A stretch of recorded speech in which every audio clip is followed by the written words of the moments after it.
Good evening to the esteemed members of our school board and Superintendent Lane.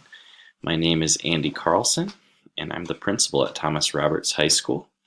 I appreciate the board giving me the time and opportunity to speak this evening and for your valuable time. I would also like to take a moment to recognize the support from our outstanding community, parents, and students. I'm grateful to work and belong to a community that values public education and strives for high achievement. I would first like to acknowledge what an amazing school system we have. We consistently rank in the top 5 overall for schools in our state and in the top 1,200 nationally. We have won the 3A Challenge Cup almost every year since its inception, which measures our academics, fine arts, and athletics combined against all other 3A schools in the state.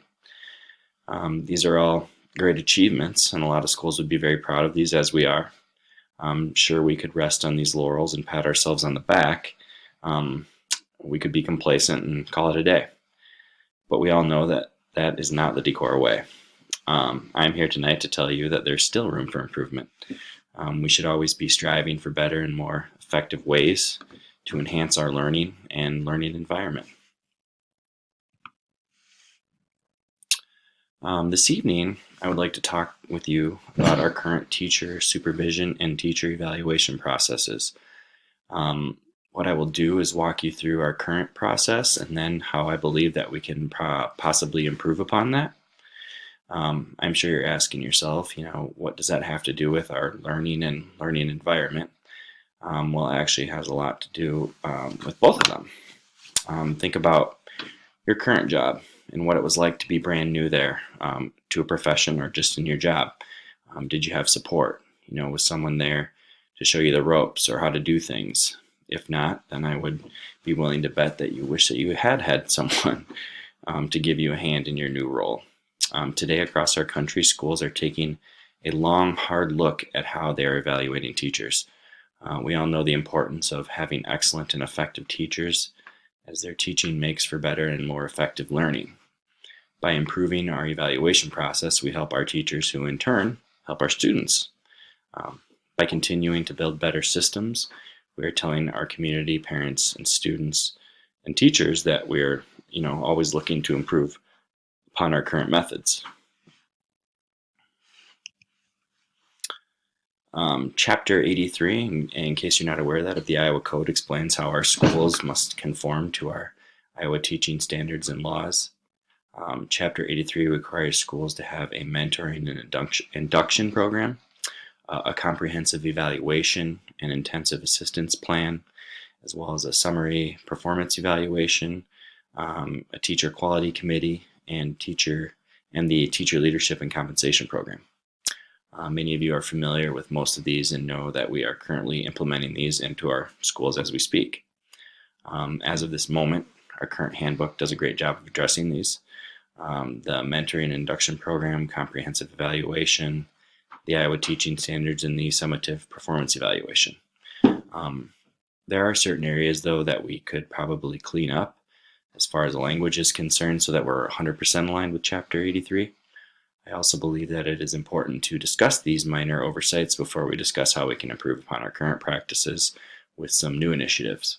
To my knowledge, there is no mention of a teacher quality committee in our bylaws.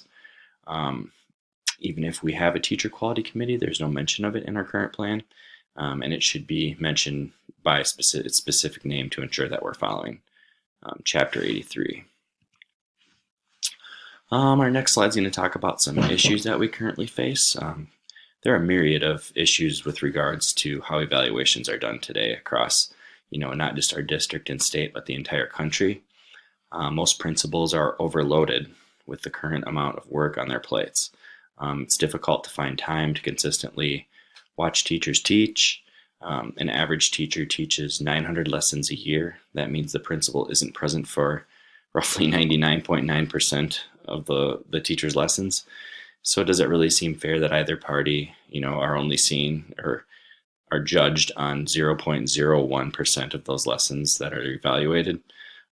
Evaluations are rarely more than a formality and do not produce extremely teachable moments from which both parties feel, as it's a genuine exchange of ideas that has occurred. That's kind of a rarity.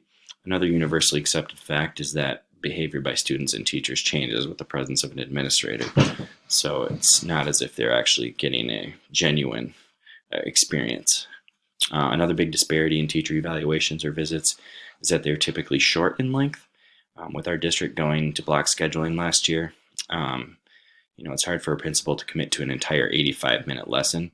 The other issue there is if they were to stay for an entire lesson, they're less likely to be able to visit another teacher for the day, as they have other duties to attend to. Just talking about proposals now. First and foremost, I'd like to propose a few simple fixes to solve our current issues. The first would be to use an appraisal system so teachers have a better and more accurate sense of how their supervisors believe they are currently doing. They may also want to implement a peer-to-peer observation and evaluation format without sharing for fear of repercussions. Based on the district's evaluation format, which is that of the Iowa Teaching Standards, we provide more reflective feedback from other teachers than just their mentor or the building principal. The next would be to have the district consider adopting Iowa Code Section 284.5, which allows for more varied flexibility in their mentoring and induction program. It states that an approved career paths, leadership roles, and compensation framework or approved comparable system as provided in Iowa Code Section 284-15.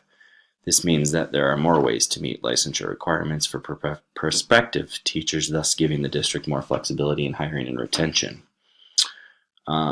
Lastly, I would recommend that the district offer or allow an intensive assistance plan. This gives the district more flexibility when it comes to retention or dismissal of a teacher. It could give a teacher who may have suffered a setback the option to correct significant issues before termination. We now know through years of research that simply firing teachers will not lead to better results. Finland has kind of set the bar for student achievement by having an extremely well-established teacher induction program. We need to focus and work diligently on supporting our young, new, and even our veteran teachers. As for new initiatives, I'm recommending that principals try to observe every classroom at least once a month. This may mean that some principal duties be delegated to others in order to lighten their everyday workload. With 37 teachers in our building and roughly 20 school days a month, it could possibly be expected that the principal make it into 3 classrooms every 2 days. Not saying for an entire period, but long enough to witness some meaningful instruction. It is also recommended that the teachers, with the teacher's permission, that the curriculum director also be able to view a lesson per month. Teachers that are due for observation during their given time period will obviously be prioritized over other classrooms. Other possible visitors could include TLC coaches, other members of their own department, or fellow coworkers from other departments. We could possibly employ the peer assessment and review model as it revolves around peer evaluation. In order to facilitate other teachers viewing their cohort's lessons, I would ask the board to authorize the payment for one floating substitute for 1 day each week. This will allow teachers to observe each other and then meet with their coworker after school between 3 and 3:30. This could be done without reporting to the principal and done as a service to encourage better pedagogy. Done are the days of teaching in isolation. We live, in a time of collaboration, and to dismiss this opportunity would be unprofessional and non-committal to one's craft. This also brings up another valid point. Not only does all of this serve the greater good, but it also helps to identify younger teachers that need assistance, or veteran teachers that could use the resources provided to improve upon their own skills. The affirmation of finding quality teachers will help that with retaining our quality teachers, but also identify the next generation of leaders within our school. These are all essentially coaching opportunities that could be referred to our teacher coaches before the principal has to do an intensive assistance plan, which would obviously be the last resort. We want to see all of our teachers succeed, because if our teachers are succeeding, that means our students should also be succeeding. For our last slide, Harvard professor Ronald Edmonds, who's in that picture there, isolated 5 variables that he believes form an effective school. They are strong instructional leadership, high expectations, a focus on the basics, the effective use of test data, and a safe and humane climate. By refining and perfecting our current teacher supervision and evaluation format, we're addressing a majority of these points. When we mold and encourage our teachers to reach their full potential, we do the same for our students. By continuing to build better systems, we are telling our community, parents, students, and teachers that we are always looking to improve upon our current methods. We must demand the highest quality teaching from ourselves and from each other. We cannot afford to be passive participants in this process, and it will take collaboration from everyone to achieve our goals. I want to thank you again for taking the time to listen to my presentation. Please let me know if you have any questions, as I'd be more than happy to answer them right now. All right, thank you for your time. Good evening.